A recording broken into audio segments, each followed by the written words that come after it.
সবাই গ্রেনেড আরো হামলা একটা করছে। বিষয়, শেখ হাসিনার বিরুদ্ধে তো বহু অভিযোগও ছিল, গুম করার অভিযোগ ছিল, আয়নাঘরের মতো একটা ভয়ঙ্কর তথ্য সামনে নিয়ে না, আসা হয়েছিল। এগুলো এগুলোর এগুলো বিষয়ে কি এগুলো বলবেন? এগুলোর তদন্ত হয়নি।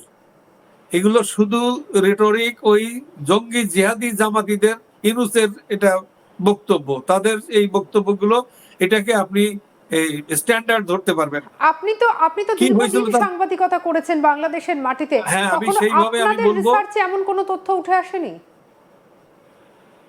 আমরা লক্ষ্য করছি, আমাদের রিপোর্ট আছে, এই যে ইয়াগুলো করছে এইগুলো আপনার, হ্যাঁ, কাস্টডিতে রেখে আপনার জিজ্ঞাসাবাদ করা হতো। আর্মির ডিজিএফআই এই কাজগুলো করতো। এটা করতো কখন থেকে, আপনার জিয়াউর রহমানের থেকে শুরু করে এরশাদ করছে, খালেদা জিয়া করে গেছে, শেখ হাসিনা। এটাকে এটা এটা কিন্তু টোটাল আর্মির বিজনেস। ডিজিএফআই কোথায় কাকে ধরে তারা কিন্তু গভর্নমেন্টকে অনেক সময় জানতে দেয় না। তারা তাদের ইন্টেলিজেন্স দিয়ে তারা মানুষকে ধরে, ধরে তারপরে একটা রিপোর্ট দেয়। সেই রিপোর্টটা তারা বুঝে সুঝে দেয়, হয়তো তার ভিতরে ত্রুটি থাকতে পারে, কিন্তু ব্যবসাটা টোটালি আর্মির ব্যবসা। এখানে কেউ নাক গলাতে পারে না, কোনো এজেন্সি কিন্তু ডিজিএফআই এর সাথে এই ব্যাপারে জিজ্ঞেসও করতে পারে না যে আপনারা কি করছেন। কিন্তু আর্মিকে ম্যানিপুলেট করার অভিযোগও তো ইউনূসের বিরুদ্ধে ছিল। করছে, সে তো করছে।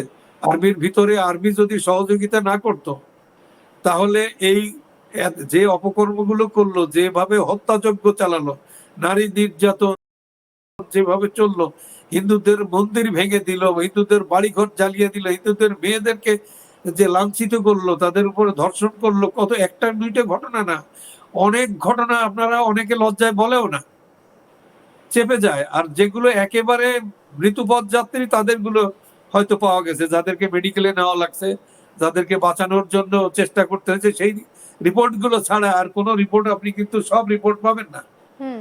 তো এই যে যে অত্যাচার, এটা এখানে সাধারণ মানুষ, মানুষ যখন দলীয় যখন অ্যাকশন নেওয়া হয়, সেখানে কিন্তু আপনি সব খবর পাওয়া যায় না।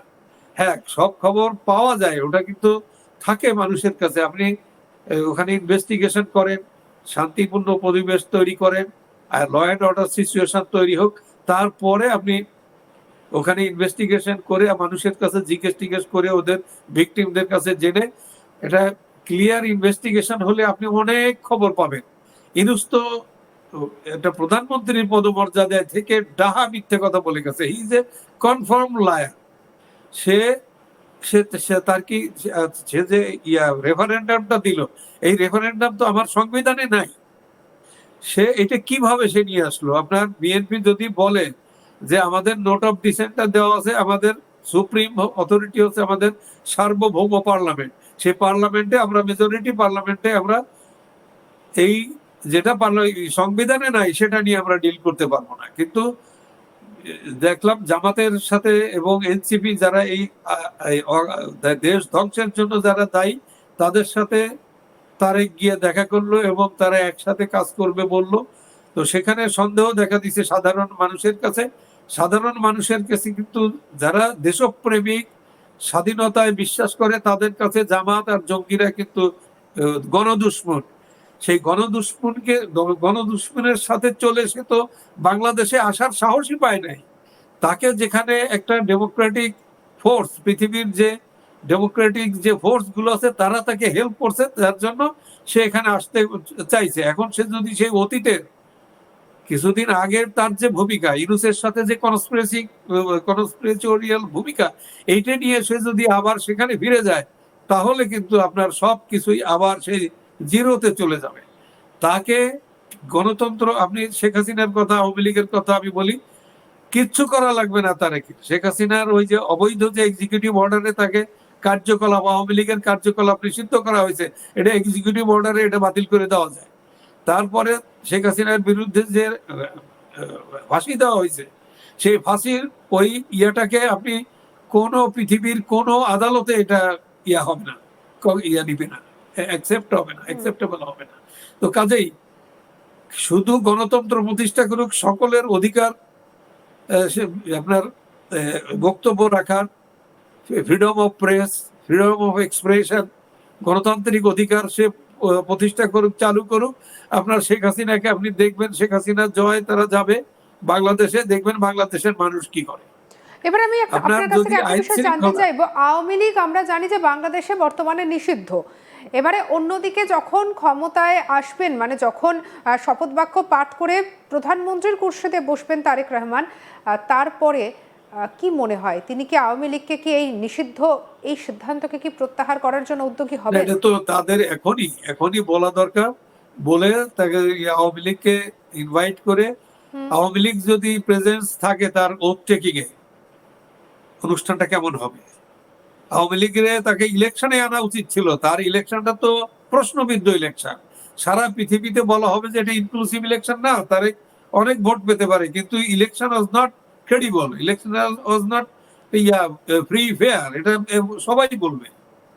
পৃথিবীতে যে সম্মানটা পাওয়া দরকার, আমি আপনাকে একটা উদাহরণ দেই। 96-এ যখন শেখ হাসিনা ক্ষমতায় আসে, তখন আমি তার সাথে ট্যুরে ছিলাম। হঠাৎ এক জায়গায় এসে আমাকে বললো যে তুমি আমি অনেক সময় বক্তৃতা করতে ভুলে যাই পয়েন্ট, তুমি একটু বক্তব্যটা লিখে দিয়ে দিও। সেটা হলো কি, বিএনপির ক্ষমতায় থাকাকালে বিএনপি যত অস্ত্রের লাইসেন্স দিয়েছে এগুলো বাজেয়াপ্ত করতে হবে, অস্ত্রগুলো উদ্ধার করতে হবে, তা নাহলে আমি নির্বাচনে থাকবো না। নির্বাচনের বেশ কিছুদিন আগে, মানে 1 সপ্তাহ কি 2 সপ্তাহ আগের ঘটনা।